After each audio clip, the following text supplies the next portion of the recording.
Hey there, tech enthusiasts. Welcome back to our channel, where we break down the latest tips and tricks for 2025.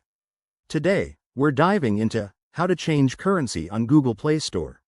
Whether you're traveling abroad, relocating, or just want to switch for better deals, this step-by-step guide will have you sorted in no time. Let's jump right in. First off, why bother changing currency? It's all about matching your local or preferred currency to avoid confusing exchange rates and make purchases smoother. But remember, this process is tied to your Google account's region, so you'll need to be logged in and have a stable internet connection. Step 1. Open the Google Play Store app on your Android device or head to the Play Store website on your computer.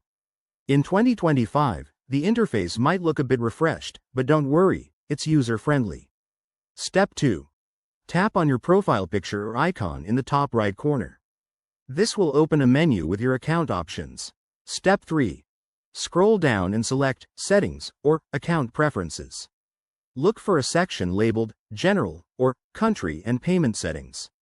Step 4. Find the Country and Profiles option. Here, you can view your current region. Tap on it to change.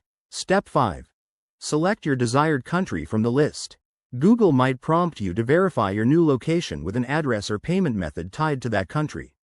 Follow the on-screen instructions to confirm. Step 6. Once confirmed, exit and restart the Play Store app. Your currency should update automatically based on the selected country. A quick heads up. Changing your region could affect app availability or require you to wait 48 hours for changes to take effect.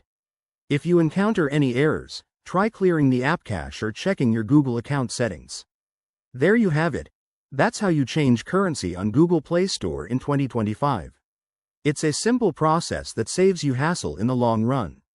If this video helped, hit that like button, subscribe for more guides, and drop a comment below if you have questions. Thanks for watching, and see you in the next one.